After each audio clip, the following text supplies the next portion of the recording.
میں جو بات چیت کرنے جا رہا ہوں اس میں اگرچہ میرا تعلق تو بائیں بازو سے ہے، مگر میرا خیال ہے کسی کا کسی بھی بازو سے تعلق ہو وہ ان معاملات کو سمجھ پائے گا اور شاید مجھ سے اتفاق بھی کر پائے، کیونکہ جس بحران کی میں بات کرنے جا رہا ہوں وہ ہے پاکستان کے اندر جو معاشی بحران ہے۔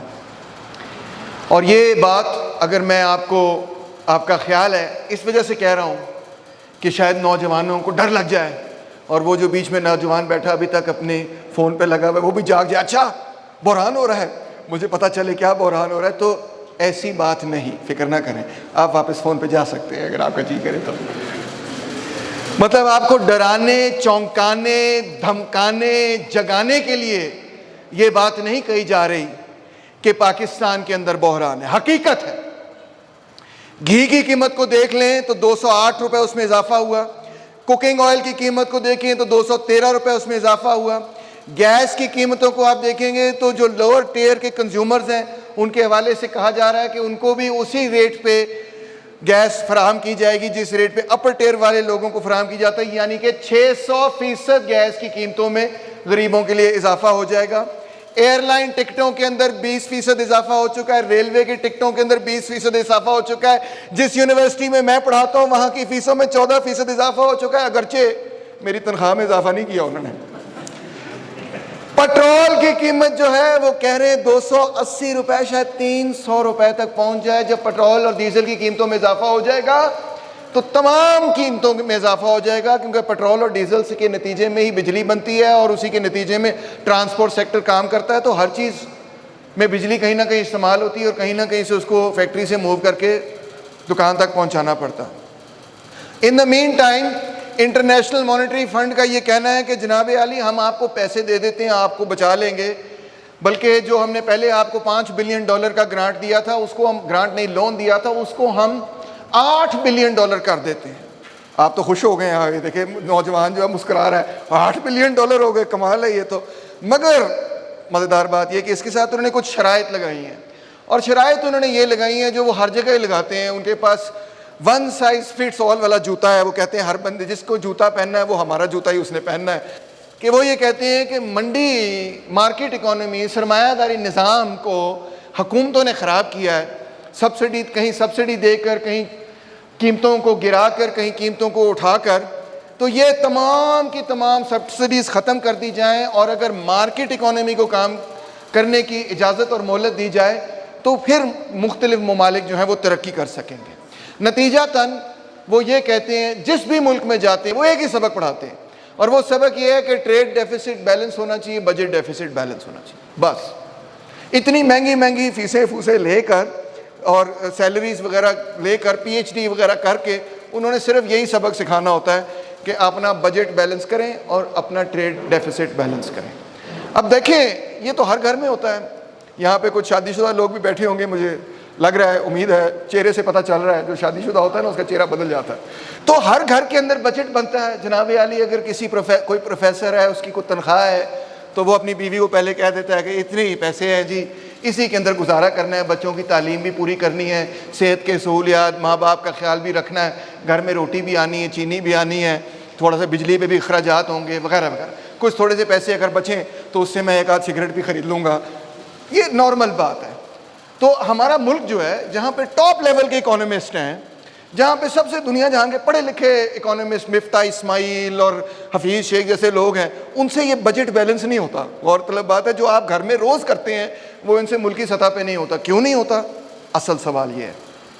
اب IMF نے یہ کہا ہے ہم آپ کو یہ ڈالر دے دیں گے، ابھی تو ہمیں $1 بلین بھی مل جائے تو ہم اس پہ بھی بڑے خوش ہیں، مگر شرط یہ ہے کہ آپ نے بجٹ بیلنس کرنا ہے اور ٹریڈ ڈیفیسٹ بیلنس کرنا ہے۔ ٹریڈ ڈیفیسٹ سمجھا دیتا ہوں کہ وہ ہوتا ہے کہ جو بیرونی آپ نے تجارت کی ہے اس میں جو آپ کو آمدنی ہے اور جو خسارہ ہے وہ بیلنس کرنا ہوتا ہے، یعنی آپ کو خسارہ نہ ہو۔ اور بجٹ ڈیفیسٹ کا مطلب یہ ہے کہ جو آپ نے ٹیکس وغیرہ وصول کیے ہیں اور جو آپ نے اخراجات کیے ہیں وہ بھی بیلنس ہونے چاہیے۔ جتنے ٹیکسز میں پیسے آ رہے ہیں اتنے ہی پیسے جو ہیں وہ آپ خرچ کریں، اس سے زیادہ نہ خرچ کریں، سیدھی سی بات۔ لیں جی، اب مفتاح اسماعیل صاحب جن کے بارے میں کہا جاتا تھا کہ یہ وزرڈ ہیں، وزرڈ کمال کر دیتے ہیں، اور پھر پی ایم ایل این کی حکومت آئی, اس نے کہا جی یہ مہنگائی جو P M L N P T I نے کی, عمران خان نے کی, ہمیں موقع دیں, ہم اس کو مٹا دیں گے.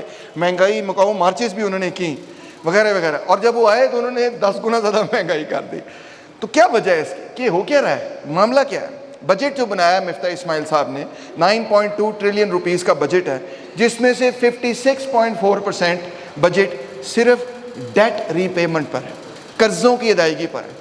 اس کا مطلب آدھے سے زیادہ آپ کا قومی بجٹ جو ہے وہ تو قرضوں کی ادائیگی میں جا رہا ہے, جس میں سے 3.4 ٹریلین روپے جو ہیں وہ مقامی یعنی قومی قرضوں کی ادائیگی ہے, اور 5 بلین روپیز جو ہیں وہ بین الاقوامی قرضوں کی ادائیگی. یعنی کہ جو مقامی قرضے ہیں وہ بین الاقوامی قرضے سے زیادہ ہیں. 65% مقامی قرضے ہیں اور 35% بین الاقوامی قرضے ہیں. ان کو پورا کرنے کے لیے انہوں نے پیٹرول لیوی واپس لے آئے ہیں. آپ کو پتہ ہے پیٹرول کی قیمت 280 سے 300 روپے تک پہنچ جائے گی. بجلی کی قیمتوں میں 20% اضافہ ہو جائے گا. 1.1 ٹریلین روپیز کی سبسڈی جو ہے وہ صرف اور صرف یہاں پہ پاور کے حوالے سے, بجلی کے حوالے سے دی جا رہی ہے. اور پھر بھی حکومت کو 5 بلین روپے کی سرکولر ڈیٹ میں پھنسے ہوئے ہیں. یہ کیا ہے سارا معاملہ, تھوڑی دیر بعد سمجھاتا ہوں. جو بجلی پروڈیوس ہو رہی ہے اس میں سے 65% بجلی ڈیزل وغیرہ سے اور آئل وغیرہ کے پروڈکٹ سے پروڈیوس ہو رہی ہے. صرف 35% بجلی پانی کی ہائیڈرو الیکٹرک پاور سے پروڈیوس ہو رہی ہے. باقی ساری بجلی جو ہے وہ ڈیزل وغیرہ کو جلا کر پروڈیوس کی جا رہی ہے. اندازہ کریں ہمارے پاس ڈیزل ہے کوئی نہیں خاص, پٹرول بھی کوئی خاص نہیں, مگر ہم اس کو جلا کے بجلی چلا رہے ہیں. 65% بجلی. مین وائل اگر آپ یہ سوچ رہے ہیں کہ ترقیاتی منصوبے ہوں گے, میں نے دیکھا کہ یہ جو موٹر وے بنا ہے یہ تو کمال ہے, چینیوں نے آگے جو بنا دیا. میں تو بڑے موج میلے میں آیا, جب میں ٹنل میں گھسا میں نے کہا یہ تو پاکستان نہیں لگ رہا, یہ تو کوئی فرانس لگ رہا ہے. مگر جو ہمارا اپنا بجٹ ہے ڈیولپمنٹ اخراجات پہ یعنی کہ تعمیراتی اخراجات پہ, اس میں 11% کٹوتی ہے, ہیلتھ کیئر میں 31% کٹوتی ہے, ایجوکیشن میں 1.5% کٹوتی ہے, ہاؤسنگ کے بجٹ میں 77% کٹوتی ہے. مگر گھبرائیں نہ, اگر آپ یہ سمجھ رہے ہیں کہ انڈیا پہ حملہ کر دے گا تو فکر نہ کریں, ڈیفنس سپینڈنگ میں 6% اضافہ ہے.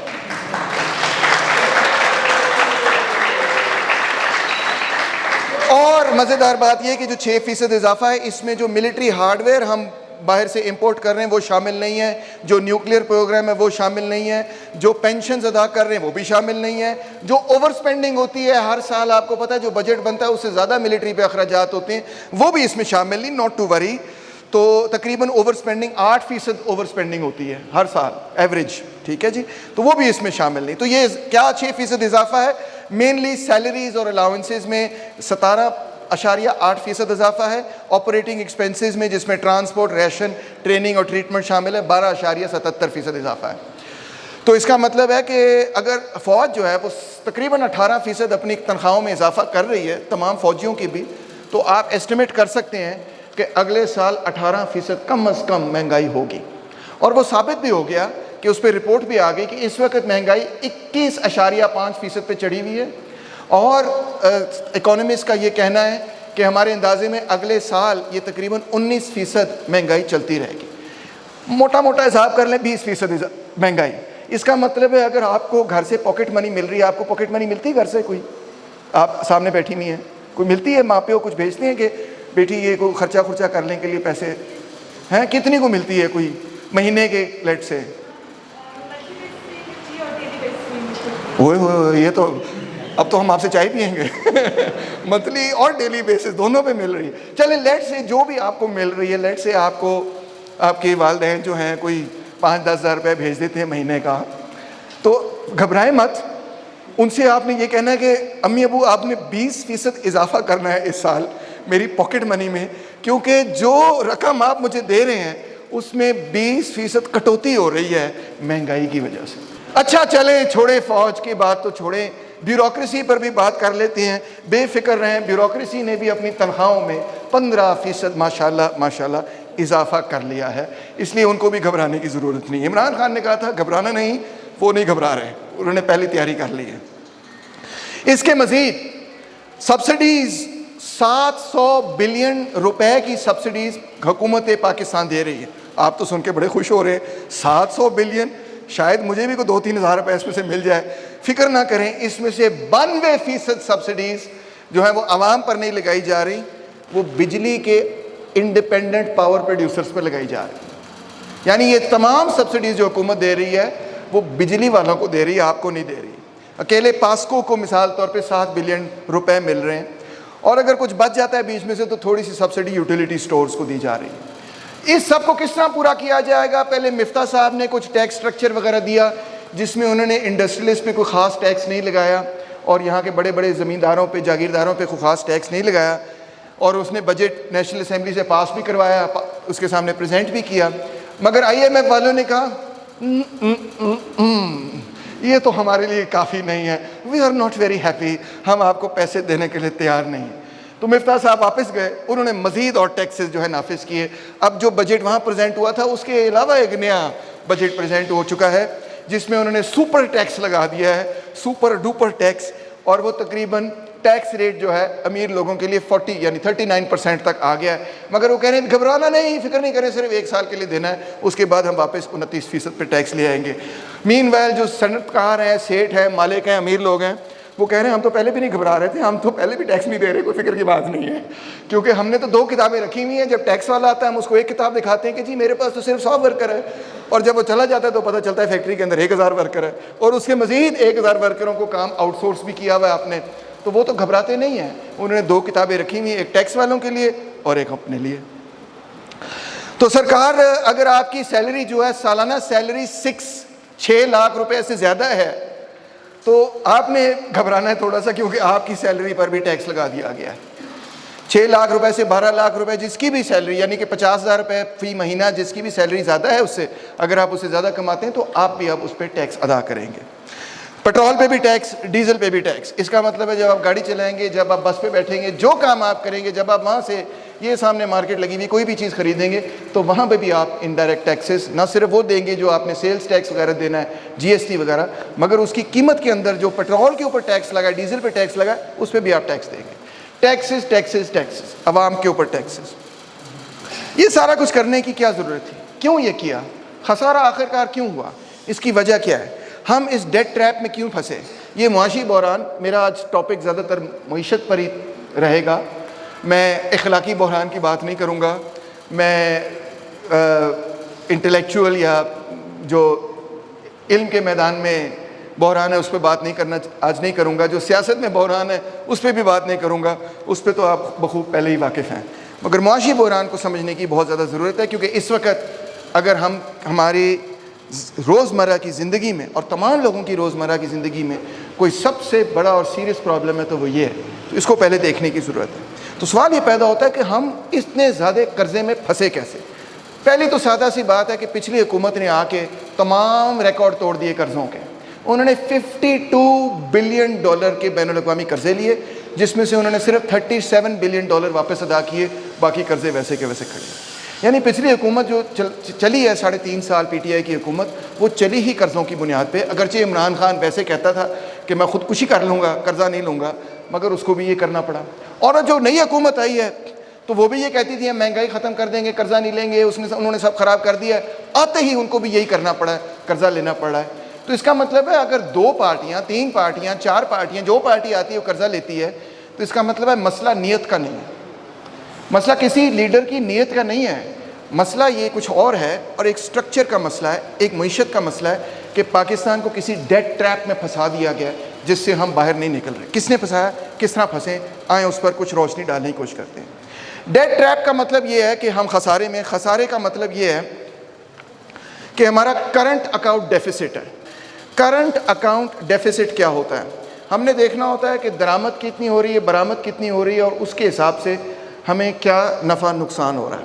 تو یہاں پہ سب سے پہلے لکھا ہے ایکسپورٹ آف گڈز, اور 2021 میں یہ $25.6 بلین کی چیزیں ہم نے ایکسپورٹ کی, باہر بیچی. یعنی ہم نے جو چیزیں باہر بیچی اس میں سے $25 بلین کمائے, اور جو چیزیں ہم نے خریدی وہ کتنی تھیں؟ $53.8 بلین, یعنی $54 بلین. یعنی جو چیزیں ہم نے خریدی وہ تھیں 25 بلین, اور جو چیزیں ہم نے بیچی وہ تھیں 54 بلین. اب آپ کو کوئی راکٹ سائنٹسٹ ہونے کی ضرورت نہیں ہے, آپ کو صاف صاف سمجھ آ جائے گی کہ اس کا نتیجہ کیا ہوگا. تو یہ پورا کیسے کیا جاتا ہے؟ یہ $28 بلین کا ڈیفیسٹ ہوا, یعنی کہ آپ نے چیزیں زیادہ خریدی، بیچی کم اور خریدی زیادہ. یہ پورا کیسے ہوتا ہے؟ اس میں پورا ہونے کا ایک طریقہ یہ ہے کہ جو لوگ یہاں سے ہزارہ یونیورسٹی سے پڑھ کے اور یونیورسٹیوں سے پڑھ کے یا کوئی کرافٹ سیکھ کے کچھ سیکھ اور سمجھ جاتے ہیں، تو ان کی سب سے پہلے خواہش یہ ہوتی ہے کہ چھوڑو پاکستان کو، چلتے ہیں دبئی، چلتے ہیں یورپ، چلتے ہیں امریکہ، چلے جاتے ہیں کہیں اور جہاں سے پیسے کما سکیں.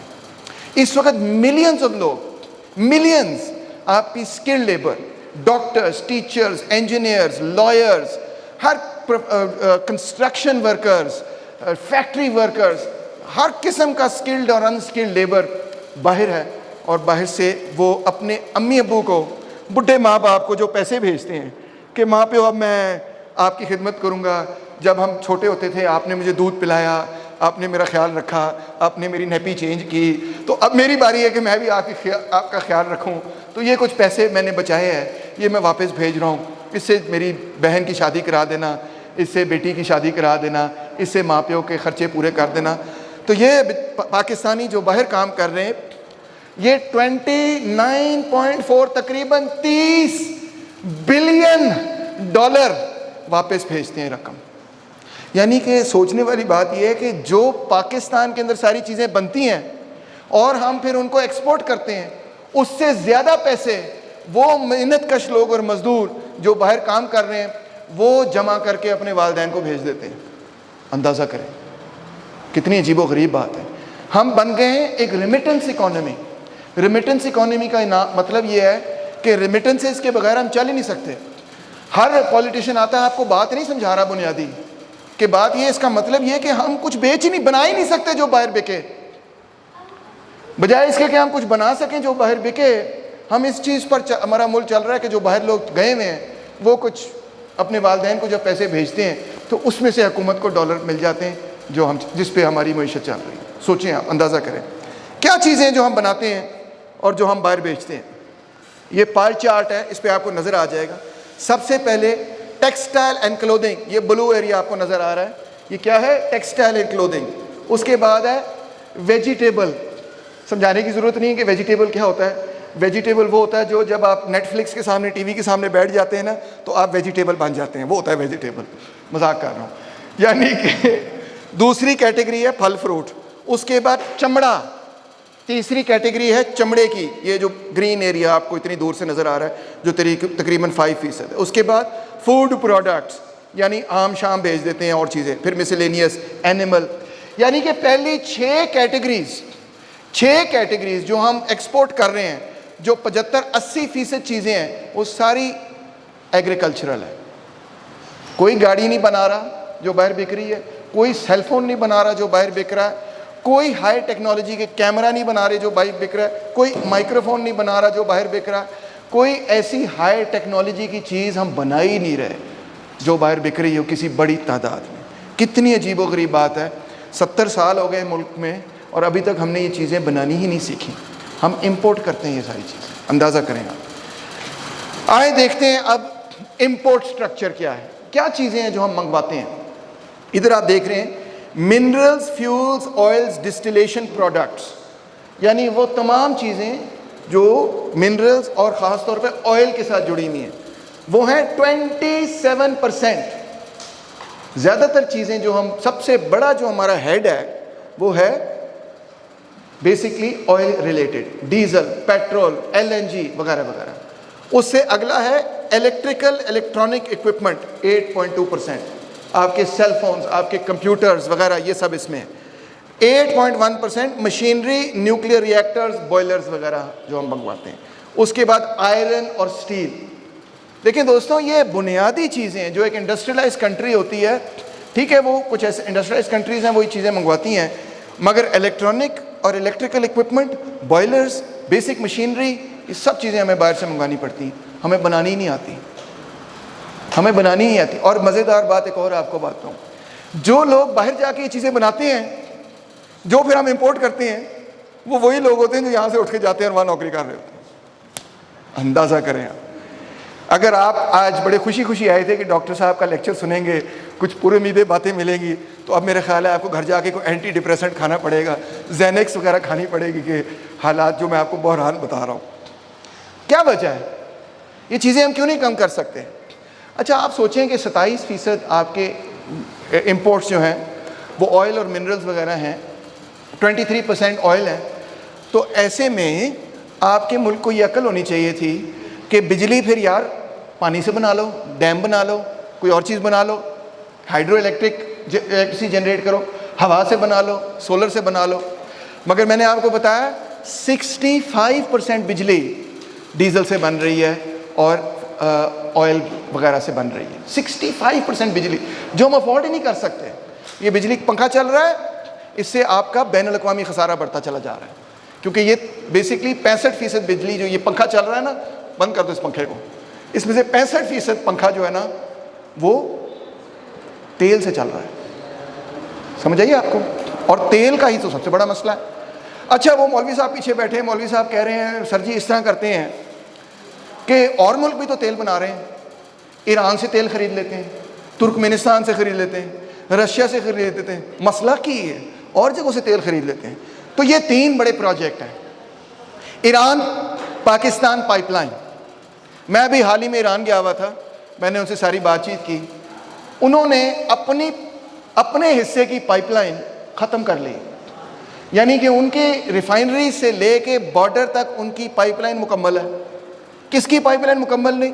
پاکستان کی۔ کیوں؟ کیونکہ پچھلی سے پچھلی حکومت نے آ کے یہ کہا کہ اگر ہم ایران سے تیل خریدیں گے تو امریکہ ہم سے ناراض ہو جائے گا، اس لیے ہم نے ایران سے تیل نہیں خریدنا۔ پھر اسی طرح دوسری پائپ لائن ہے Turkmenistan, Afghanistan, Pakistan, India pipeline, TAPI اس کو کہتے ہیں، ٹاپی پائپ لائن، بڑی لمبی پائپ لائن ہے، وہ ترکمنستان سے چلے گی، افغانستان میں آئے گی، پاکستان جائے گی، پھر انڈیا جائے گی۔ یہ ایران والی پائپ لائن جو ہے یہ بھی پاکستان کے تھرو انڈیا تک جا سکتی ہے، اور انڈیا بہت بڑی معیشت ہے، وہاں پہ ہم بیچ سکتے ہیں، مگر اس میں سے تھوڑا سا حصہ ہمیں بھی مل جائے گا۔ مگر ٹاپی بھی بالکل فلاپ ہو گیا، فیل ہو گیا۔ کیوں؟ افغانستان کے اندر خانہ جنگی اور انڈیا کے ساتھ ہمارے مذاکرات چل ہی نہیں رہے، ٹھیک ہی نہیں ہو رہے، کیونکہ وہ ریٹ ہی نہیں طے ہو رہا جس پہ یہ کیا جا سکتا ہے۔ تو انڈیا نے بھی اس میں دلچسپی چھوڑ دی ہے، ترکمنستان نے بھی دلچسپی چھوڑ دی۔ تیسرا ہے Russia north south pipe line, یہ LNG پائپ لائن ہے جو کراچی سے قصور تک آنی ہے۔ اس میں روس نے یہ کہا کہ ٹھیک ہے جی 75% فائنینسنگ آپ دیں، 25% فائنینسنگ ہم دیں گے۔ کیا ہوا؟ انہوں نے اپنا معاہدہ پورا کیا، ہم نے اپنا معاہدہ ہی نہیں پورا کیا۔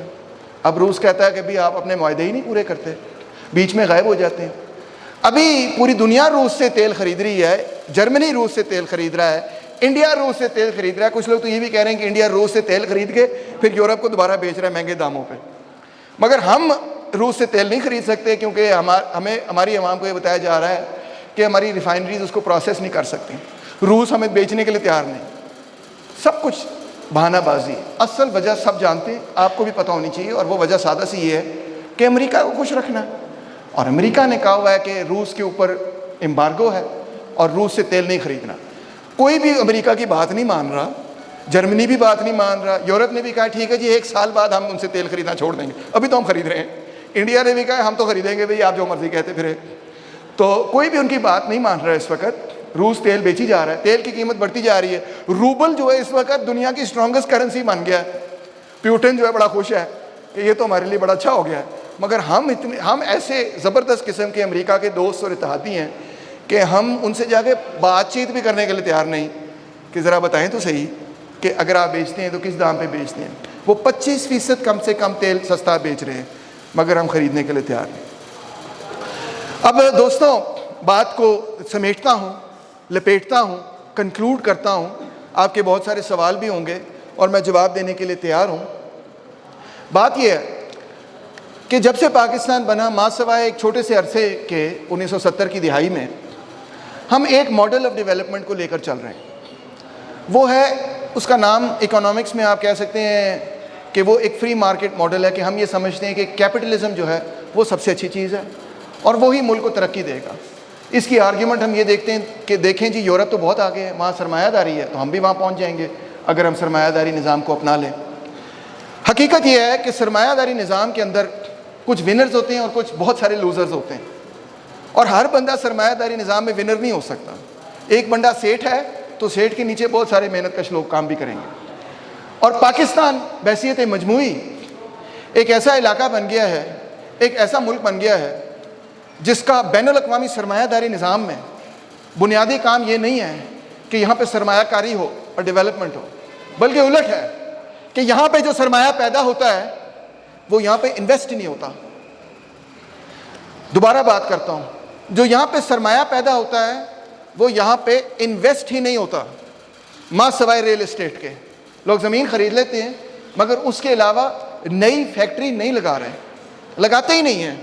وہ کہتے ہیں پولیٹیکل انسٹیبلٹی بہت زیادہ ہے، دہشت گردی بہت زیادہ ہے، اوپر سے نیشنلسٹ جو ہیں وہ بھی خلاف ہیں، اس کی وجہ سے انسٹیبلٹی ہے، کرپشن بہت زیادہ ہے، ہر وقت حکومتیں گر رہی ہوتی ہیں، کبھی مارشل لاء لگ جاتا ہے، کبھی کوئی آ جاتا ہے، کبھی کوئی آ جاتا ہے، نیا بندہ آ جاتا ہے، پالیسی چینج ہو جاتی ہے وغیرہ وغیرہ، بجلی آتی نہیں ہے، کیا کریں ہم، ٹیکس والے تنگ کرتے ہیں، یہ ہے وہ ہے، گرمی بہت زیادہ ہے، ہم جا رہے ہیں۔ وہ اپنا سارا سرمایہ اٹھا کے باہر لے جاتے ہیں۔ آج کل کی دنیا میں اس کو کنٹرول کرنا نیکسٹ ٹو امپاسبل ہو گیا ہے، نہ صرف اس لیے کیونکہ وہ ہنڈی وغیرہ کا سسٹم ہے، بلکہ اس لیے کیونکہ انٹرنیشنل فائنانس نے اب موومنٹ آف کیپٹل کو فیسیلیٹیٹ کر دیا ہے۔ آپ ایک بینک میں پیسے ڈالتے ہیں، وہ بینک ٹرانسفر کر دے گا، ٹھک ٹھک ٹھک ٹھک ٹھک، سرمایہ پوری دنیا کے اندر تیزی سے گردش کرتا ہے، اور تھرڈ ورلڈ کنٹری سے سرمایہ سارا اٹھ کے فرسٹ ورلڈ کنٹریز میں چلا جاتا ہے۔ جو بڑا سرمایہ دار ہے، میں گارنٹی کر کے آپ کو بات بتا رہا ہوں کہ اس نے ابو دھابی کے اندر، دبئی ایمریٹس بینک کے اندر، ادھر باہر والے بینک آف امریکہ کے اندر، بارکلیز بینک کے اندر اپنے بڑے بڑے اکاؤنٹ کھولے ہوئے ہیں، اور وہ اپنا پیسہ وہاں پر بھیجتے ہیں۔ اگرچہ ان کو ریٹ آف انٹرسٹ وہاں کم ملتا ہے مگر وہاں پہ وہ محسوس کرتے ہیں کہ ہمارا سرمایہ محفوظ ہے۔ اوپر سے دوسری بات دیکھیں کہ اگر میں اپنے پیسے جو میں نے یہاں سے منافع کمایا ہے ان کو ڈالروں میں بنا دوں، ان کو یورو میں بنا دوں، ان کو پاؤنڈ میں بنا دوں، ان کو مارک میں بنا دوں، ان کو ین میں بنا دوں، اور میں ان کو باہر بھیج دوں، تو تھوڑی دیر میں روپے کی قیمت تو یوں گر جائے گی۔ تو اگر مجھے وہاں پہ انٹرسٹ ریٹ، یعنی کہ مجھے بینک جو انٹرسٹ دے رہے ہیں وہ 4% ہی ہے مان لیا، مگر روپے کی قیمت اتنی تیزی سے گر رہی ہے کہ جو میں نے ڈالر خریدے ہوئے ہیں ان کی قیمت میں جو ہے وہ 100% اضافہ ہو جاتا ہے، تو مجھے کیا ضرورت پڑی کہ میں یہاں پہ فیکٹری لگاؤں؟ اس سے زیادہ پیسے جو ہے میں کما لوں گا اپنے پیسے باہر بھیج کے، ڈالر بنا کے، جب میں واپس لے کے آؤں گا تو میرے پاس، میں تو کروڑ پتی ہو جاؤں گا۔ ایسے ہی ہے نا؟ آپ نے دیکھا ڈالر کی قیمت کے ساتھ کیا ہوا، روپے کی قیمت کے ساتھ کیا ہوا؟ اب تو ڈالر 200 کو بھی کراس کر گیا ہے۔ جب میں آپ کی عمر کا تھا تو ڈالر کی قیمت تھی 18 روپے، اور پٹرول کی قیمت بھی تھی 18 روپے، یہ اکٹھی رہتی ہیں تقریباً پٹرول اور ڈالر کی قیمتیں۔ 18 روپے فی لیٹر پٹرول ہوا کرتا تھا، لڑکیاں تو پریشان ہو گئیں، 18 روپے کا ڈالر ملا کرتا تھا، اب 200 روپے سے زیادہ ہے۔ وہ پچھلے دنوں ایک رپورٹ آئی کہ اگر آپ نے اپنے ماموں کو 1960 کی دہائی میں 1000 روپے دیا، اپنے ماموں سے لیا، تو آج اس کی قیمت 1000 روپے کی قیمت 1.5 لاکھ روپے ہے، 1.5 لاکھ روپے وہی قیمت۔ تو اس سے اندازہ کریں آپ کہ روپے کی قیمت کتنی تیزی سے بین الاقوامی منڈی میں بھی اور مقامی منڈی کے اندر گری، تباہ ہو گئی۔ کیا ہو رہا ہے یہ؟ آپ کو سوچنے کی ضرورت ہے۔ یہ اس کیپٹلزم کا بحران ہے، ایک طرف سرمایہ سارا باہر جا رہا ہے، اور دوسری طرف اب سچی سچی میں آپ سے سوال پوچھوں گا، سچی سچی جواب دینا ہے، ٹھیک ہے لڑکیوں؟ سچی سچی جواب دیں گے؟ لڑکیاں گھبرا گئیں، پتہ نہیں کیا سوال پوچھنے لگیں۔ ٹھیک ہے لڑکوں، سچی سچی جواب دیں گے؟ لڑکے گھبرانے کے بجائے بڑے خوش ہو گئے، ہاں۔ اساتذہ بھی بیٹھے، ان سے بھی کتنے لوگوں کا دل کرتا ہے کہ وہ ملک چھوڑ کے باہر کہیں ان کو نوکری مل جائے اور وہ باہر سیٹل ہوتے ہیں؟ سچی سچی جواب دینا، جھوٹ نہیں بولا، ہاتھ کھڑا کرو، سچی سچی، جھوٹ نہیں بولنا۔ اب اتنا لمبا میں نے لیکچر کیا نا تو لڑکیاں کہہ رہی نہیں میں نہیں ہاتھ کھڑا کر رہی، سر میں سے ناراض ہو جائیں گے، ہے نا؟ ایسے ہی ہے نا۔ بہرحال اگر میں اپنی لمس یونیورسٹی کی کلاس میں یہ سوال پوچھوں، یقین کریں 80-90% بچے یہ کہتے ہیں ہم نے باہر جانا ہے۔ اگر میں گورنمنٹ کالج میں یہ پوچھوں 80-90% بچے یہی کہتے ہیں۔ جس کو جو ہاتھ نہیں بھی کھڑا کر رہا نا، اس کا اگر ویزا آ جانا، وہ کہتے ہیں دل تو نہیں چاہ رہا مگر چلے آ جائے۔ میں کو جھوٹ بولیا نہیں نہ بولا، دل تو نہیں چاہ رہا مگر مجبوری ہے پاکستان سے۔ اچھا پھر ان کو گلٹی کانشیس فیل ہوتی ہے باہر جب جاتے ہیں، اور ان کو گلٹی فیل ہوتا ہے، پھر وہ کہتے ہیں ہم کو خدمت کرنا چاہتے ہیں پاکستان کی، تاکہ ہماری گلٹی کانشیس میں ختم ہو۔ بہرحال جتنے پڑھے لکھے لوگ ہیں افسوس ہے، جتنا سکلڈ لیبر ہے سوائے عادل سماپ جیسے لوگوں کے جو کہتے ہیں اپنی وطن کی خدمت کرنی ہے، عوام کی خدمت کرنی ہے، ٹھیک ہے، سوائے ایسے لوگوں کے پاگل میرے جیسے سر پھیرے لوگ. میری بیوی کو آیا لیٹر وائس آف امریکہ سے، آئے گی ابھی، میری بیوی بھی آئی ہوئی ہے یہاں پہ، میری بیٹیاں بھی آئی ہوئی ہیں، پوری فیملی میں لے کے آیا ہوں مانگسیرا. تو ان سے آپ کو خود پوچھ سکتی ہیں، ٹھیک ہے. تو ان کو وائس آف امریکہ سے لیٹر آیا کہ آپ وائس آف امریکہ میں آ کے نوکری کر لیں، خاوند کو بھی لے آئیں، بچوں کو بھی لے آئیں، ان کو بھی ہم ویزا دے دیں گے وغیرہ وغیرہ. مگر ہم نہیں گئے، ہم نے کہا پاکستان میں رہیں گے، پاکستان کی خدمت کریں گے. مگر دیکھیں اکثر لوگ جائیں گے، اکثر لوگ جائیں گے. اگر ایک بندہ نہیں جائے گا تو وہی آفر جو وائس آف امریکہ ماوش کو دی تھی وہ کسی اور لڑکی کو دیں گے، کسی اور خاتون کو دیں گے، کسی اور عورت کو دیں گے. اور وہ کوئی نہ کوئی تو ایسا ملے گا جو کہے گا کہ یار ہمارے سر پہ قرضہ ہے، ہماری مجبوری ہے، ہمارے گھر ہمارے پاس ہے نہیں پکا، یا ہمارے پاس پکا گھر ہے تو اس میں بہت زیادہ لوگ رہ رہے ہیں. کوئی نہ کوئی مجبوری، ہر بندے کی مجبوری ہے، میں سمجھ سکتا ہوں. تو لوگ جائیں گے، اور لوگ گئے ہیں، اور ملینز آف لوگ گئے ہیں. اور ہماری حکومتیں اس بات پہ فخر کر رہی ہیں، دیکھیں ہم نے اتنے بندے باہر بھیج دیے. ابھی جو بندے آپ نے باہر بھیجے یہ فخر کرنے والی بات تھوڑی ہے. آپ نے سارا اپنا اسکل لیبر لوز کیا. مجھے کبھی کبھار اتنا دکھ ہوتا ہے، افسوس ہوتا ہے، میں اتنی محنت کر کے بچوں کو پڑھاتا ہوں، پھر جب مجھے پتہ چلتا ہے کہ فلانا بچہ جو ہے وہ باہر یونیورسٹی میں پڑھا رہا ہے، فلانا بچہ وہاں یونیورسٹی میں پڑھا رہا ہے، سچی بات ہے مجھے دکھ ہوتا ہے. میں کہتا ہوں یار اپنے وطن واپس آؤ اور یہاں کے پڑھاؤ لوگوں کو. اسی لیے میں نے یوٹیوب پہ لیکچرز کرنے شروع کیے کہ چلو اور لوگ بھی پڑھیں، اور زیادہ سے زیادہ لوگ پڑھیں، اور جو بھاری بھاری فیسیں نہیں اٹھا سکتے، چاہے کوئی ریڈی پہ میں بیٹھا ہو اس کے پاس کوئی فون ہو تو وہ بھی پڑھے کہ پلیٹو کیا ہے، اور فلسفہ کیا ہے، اور پولیٹیکل تھیوری کیا ہے، اور معیشت کیا ہے، وغیرہ وغیرہ. تو خیر بات یہی ہے دوستوں کہ کیپٹل بھی باہر جا رہا ہے، لیبر بھی باہر جا رہا ہے. تو ایسے میں پاکستان کس مقصد کے لیے رہ گیا ہے؟ یا تو لیبر پروڈیوس کرو، باہر بھیجو، یا پھر جب وہاں باہر لیبر جاتی ہے اس کے بعد جب وہ تھک ہار جاتی ہے اور ختم ہو جاتی ہے اس کی ساری پروڈکٹیو زندگی، بڈھے ہو جاتے ہیں وہ، بال ان کے چٹے ہو جاتے ہیں، کمزور ہو جاتے ہیں، تو پھر وہ پاکستان واپس آ جاتے ہیں کہ اب میں واپس آ گیا. تو سارے اپنے بیسٹ ایئرز، پروڈکٹیو ایئرز لوگ باہر گزار رہے ہیں. کیسے ملک ترقی کرے؟ آپ نے اوپن مارکیٹ اکانومی کی ہوئی ہے، آپ نے سرمایہ داری نظام کو ایکسیپٹ کیا ہوا ہے، آپ نے کہا ہوا ہے منڈی فیصلہ کرے گی کہ سرمایہ کدھر جائے گا، آپ نے فیصلہ کیا ہوا ہے کہ منڈی فیصلہ کرے گی کہ لوگ لیبر کدھر جائے گی، آپ نے فیصلہ کیا ہوا ہے کہ منڈی فیصلہ کرے گی کہ فیکٹری کدھر لگے گی، آپ نے فیصلہ کیا ہوا ہے کہ منڈی فیصلہ کرے گی کہ محنت کش لوگ جو ہیں وہ کہاں جا کے نوکری کریں گے. تو منڈی کیا ہے؟ منڈی آپ لوگ نہیں ہیں، منڈی تو وہ لوگ ہیں جن کے پاس پیسے ہیں. سیٹھ فیصلہ کریں گے کہ کدھر جانا ہے، کدھر کیا کرنا ہے. اور سیٹھوں نے جو فیصلہ کیا وہ آپ کے سامنے ہے. وہ پاکستان میں انویسٹ نہیں کر رہے، وہ پاکستان کی ترقی میں ان کو کوئی دلچسپی نہیں. ان کو کس چیز سے دلچسپی ہے؟ منافع سے. ظاہری بات ہے، جہاں ان کو منافع زیادہ ملے گا وہاں چلے جائیں گے. اگر ان کو بنگلہ دیش میں زیادہ منافع ملے گا وہ بنگلہ دیش میں چلے جائیں گے، اگر ان کو دبئی میں ملے گا وہ وہاں چلے جائیں گے، اگر پاکستان میں ملے گا تو یہاں بھی آ جائیں گے. مگر یہاں پہ مل نہیں نہ رہا کیونکہ ہم پیچھے رہ گئے ہیں اور ہمارا پورا سٹرکچر اب ونگا ہو گیا ہے. اب ہم ان کو کھینچ کے نہیں لا سکتے، منڈی ان کو کھینچ کے نہیں لا سکتے. تو سلوشن کیا ہے؟ سلوشن یہ ہے کہ ہمیں اپنا پورا ماڈل آف ڈیولپمنٹ چینج کرنا ہوگا، اپنا پورا ماڈل آف ڈیولپمنٹ چینج کرنا ہوگا. یہ پاکستان کا بحران نہیں ہے، یہ سرمایہ داری نظام کا بحران ہے جس کے نتیجے میں یہ پاکستانیوں کا بحران نہیں ہے، یہ پاکستانیوں نے جو نظام اپنایا اس کا بحران ہے. اگر اس نظام کو تبدیل کریں گے تو اس بحران سے بھی نکلیں گے. اور نظام کو تبدیل کرنے کا مطلب یہ آپ کو پتہ ہے، میں نے آپ کو دکھایا کہ زیادہ تر چیزیں ہم ایگریکلچرل بیچتے ہیں. آپ نے دیکھا نا، یہ زیادہ تر چیزیں ایگریکلچرل ہیں. مگر آپ کو معلوم ہے ایگریکلچرل پروڈکٹیوٹی پاکستان کی دنیا میں باٹم نمبر پہ ہے، باٹم پہ ہے. میرا خیال ہے نیچے سے 5ویں نمبر پہ ہے ہی نہیں. کیوں نہیں ہے؟ جاگیرداری نظام کی وجہ سے. اپڈیٹڈ ٹیکنالوجی ہی نہیں ہے. اگین منڈی پہ چھوڑا ہوا ہے، جاگیرداروں پہ چھوڑا ہوا ہے، ان کا کوئی انسینٹیو ہی نہیں ہے. زمینیں رکھی ہوئی ہیں، چل رہی ہیں جس طرح سے مزاروں کے ساتھ کھیتی باڑی ہو رہی چلی جا رہی ہے, ٹھیک ہے, نو پرابلم. اس کو اپ ڈیٹ کرنے کی ضرورت نہیں ہے. ہارویسٹر کمبائن لے کے آئے, ہم ٹریکٹر لگائیں, ٹریکٹرائزیشن کریں, میکنائزیشن کریں, نہیں, کسی کو کوئی پرواہ نہیں. بس ٹھیک ہے, یہاں سے پیسے کماؤ, بچوں کو لمس بھیجو, لمس کے بعد باہر بھیجو, باہر سے باہر چلے جائیں, that's it. No interest in developing the agricultural sector of Pakistan. یہ ریئلٹی آپ کو بتا رہا ہوں.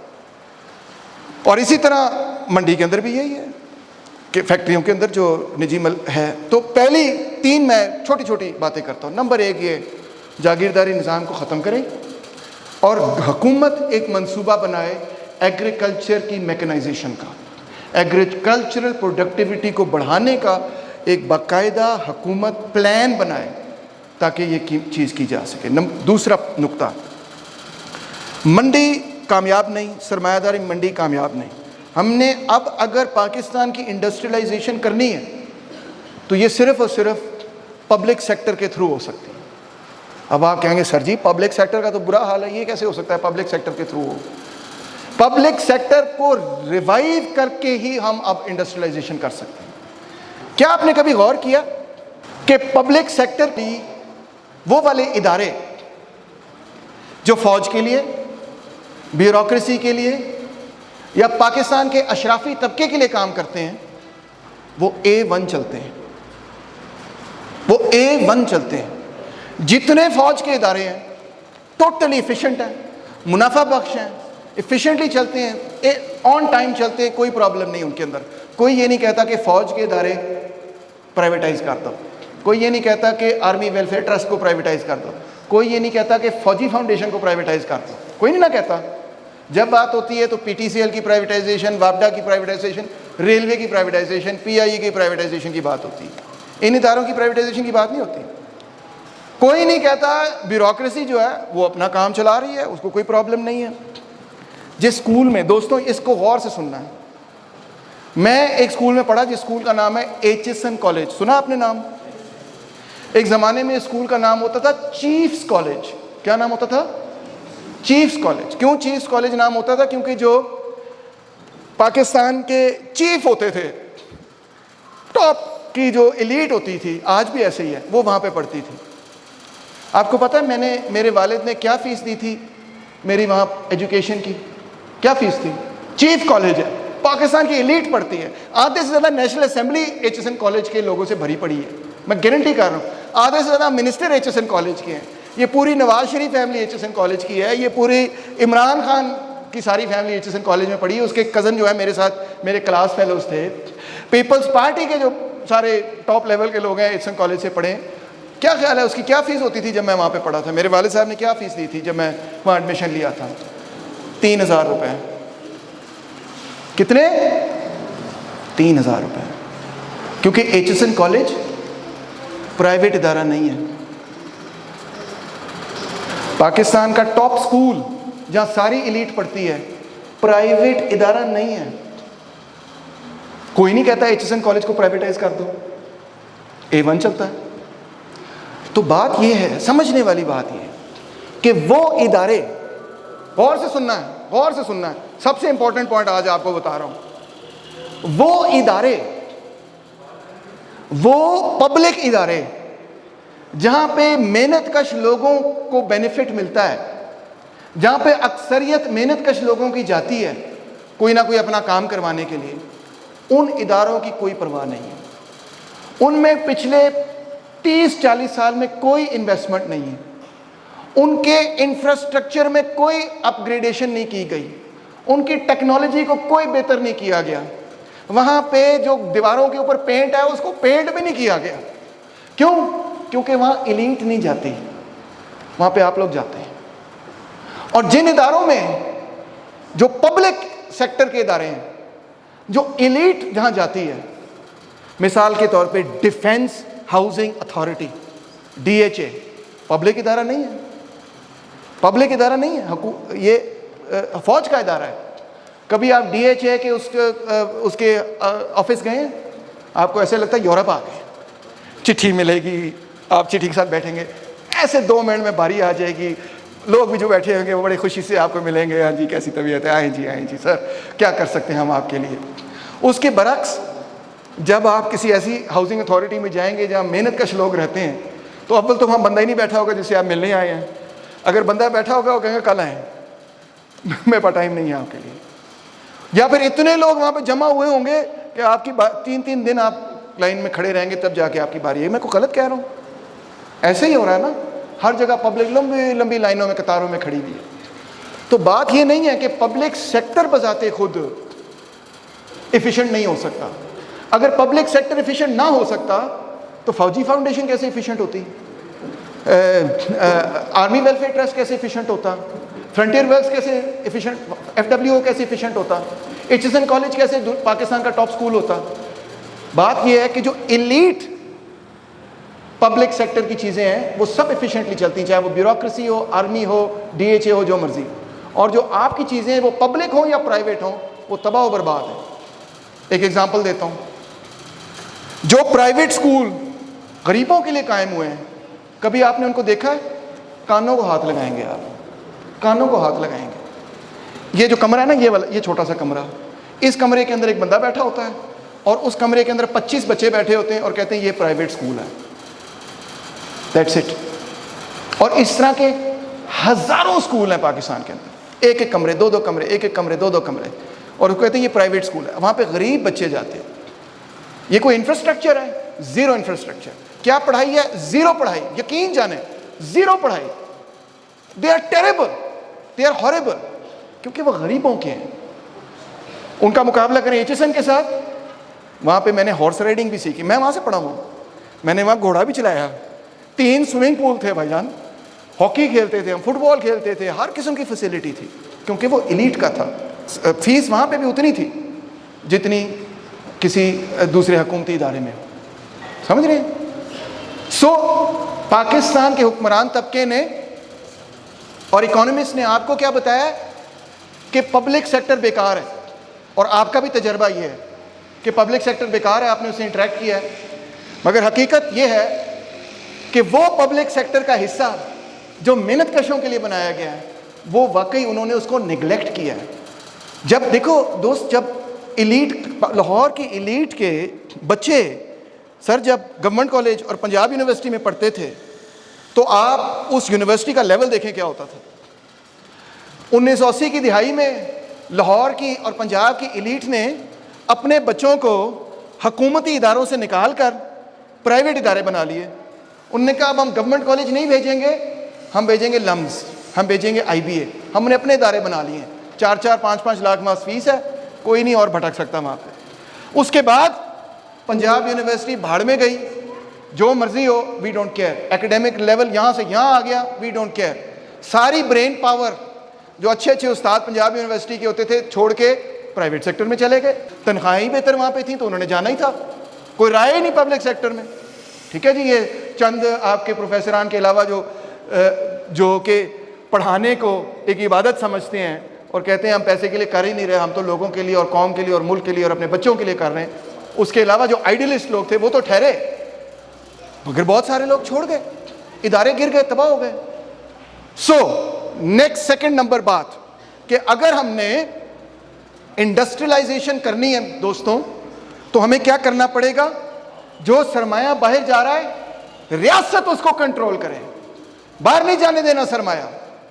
روس کی یوکرین میں جنگ ہوئی, آپ کو پتا ہے انہوں نے فوری طور پہ سب سے پہلا اقدام یہ کیا کہ ہم سرمایہ باہر نہیں جانے دیں گے, جو مرضی کر لو, ادھر روس میں لگے گا.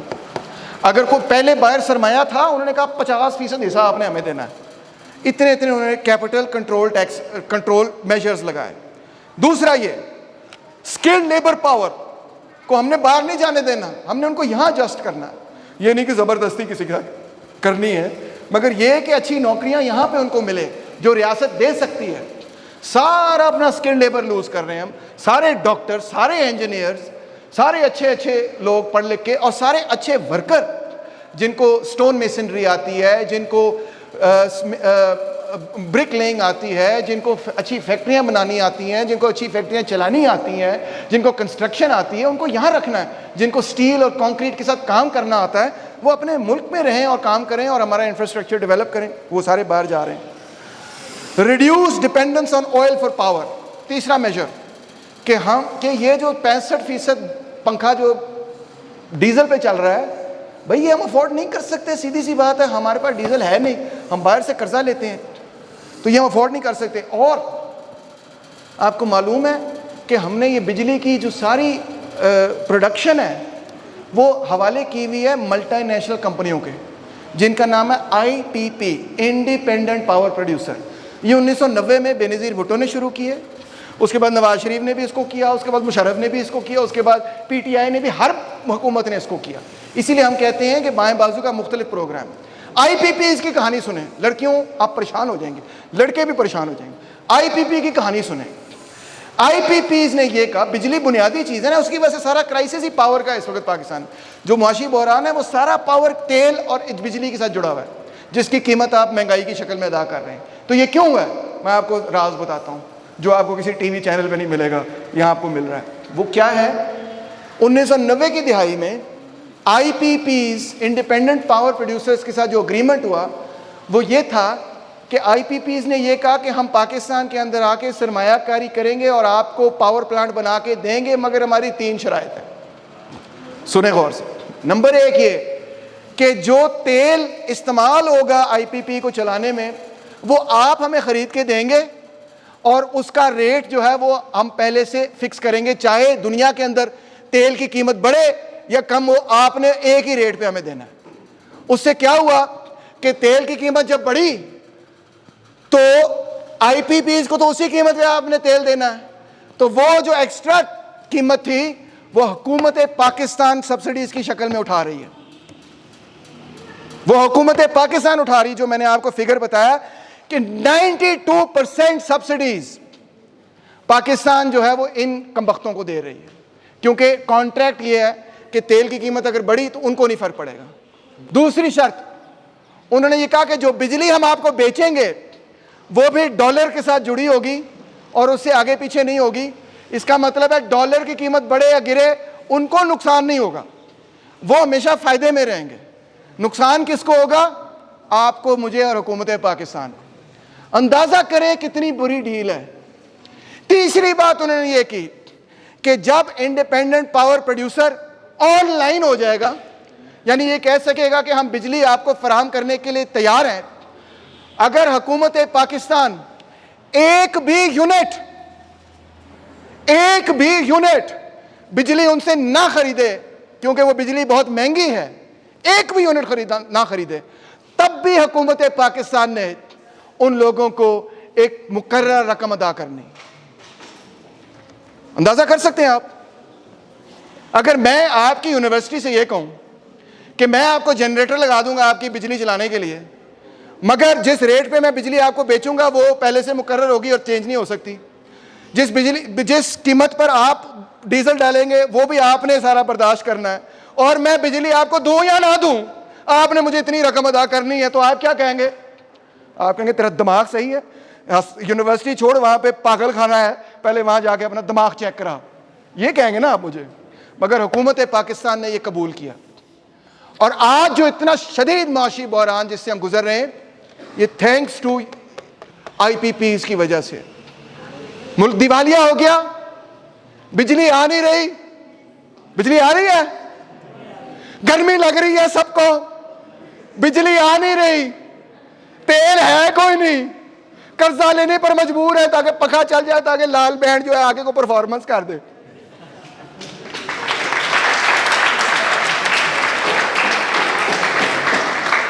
بحران تو آپ کے سامنے ہے, بحران تو آپ کے سامنے ہے.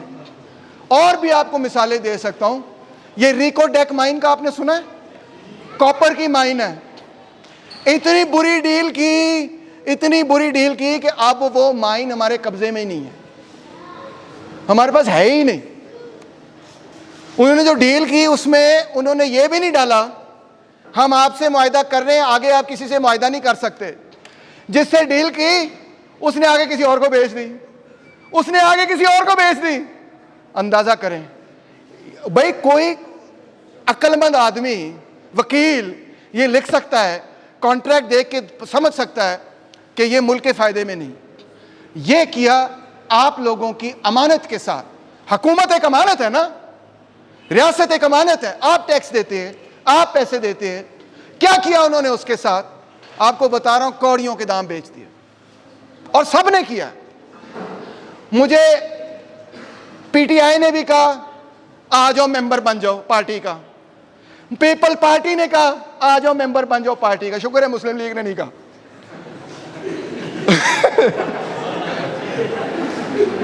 مگر میں نہیں کہتا کہ یار آپ کی کرپشن بڑی بری ہے, میں کہتا ہوں 4 پیسے جیب میں ڈال لو, مجھے کوئی پرواہ نہیں. مگر یہ جو کمبخت کیا ہے وہ 4 پیسوں کا مسئلہ نہیں ہے, وہ پورے سماج کو بحران میں ڈالنے کا مسئلہ ہے, پاکستان کو تباہ کرنے کا مسئلہ ہے. پاکستان صرف اب ایک ایسا ملک بن چکا ہے جو لوگ پیدا کرتا ہے ان کی خدمت کے لیے, بین الاقوامی سرمایہ کی خدمت کے لیے. ایسے سمجھیں کہ یہاں مانسیرا میں کچھ علاقے ہوں گے جو بڑے پوش علاقے ہیں نا, پوش علاقے ہیں. کوئی پوش علاقے کو نام بتائیں, کوئی گلبرگ, کوئی ڈی ایچ ہے, ٹاؤن شپ. اور ٹاؤن شپ کے ساتھ ہی کوئی علاقہ ہوگا, ٹاؤن شپ کے ساتھ ہی کوئی علاقہ ہوگا جہاں سے لوگ جاتے ہوں گے, ان کے گھر صاف کرتے ہوں گے, ان کے لیے کھانا بناتے ہوں گے, ان کے لیے ڈرائیونگ کرتے ہوں گے, سارے کام کرتے ہوں گے. تو ٹاؤن شپ جو ہے وہ اب امریکہ ہے, وہ اب یورپ ہے, وہ اب جاپان ہے. اور ٹاؤن شپ کے ساتھ وہ علاقہ جو صرف اس وجہ سے جیتا مرتا ہے کہ ان کی خدمت کر سکے, افسوس اور دکھ سے کہنا پڑے گا کہ وہ اب پاکستان, وہ اب پاکستان. ان کے لیے لیبر پرووائڈ کرنے کے علاوہ ہماری حیثیت ہی نہیں. یہ ہے بحران. اور اس لیے میں کہتا ہوں, اور میں تمام لوگوں کو دعوت دیتا ہوں, لیفٹ کے ہوں یا رائٹ کے ہوں, ٹاپ کے ہوں یا باٹم کے ہوں, سینٹر فرنٹ کے ہوں یا بیک کے ہوں, سینٹر کے ہوں, جس مرضی طرف کے ہوں, کہ یہ ہم سب کا مشترکہ پرابلم. آؤ مل کر ایز پاکستانیز, ایز محنت کشوں کے, عام لوگوں کے, کامن پیپل کے, عوام کے نمائندے ہونے کی حیثیت سے آؤ مل کر اس کو حل کریں. بہت بہت شکریہ.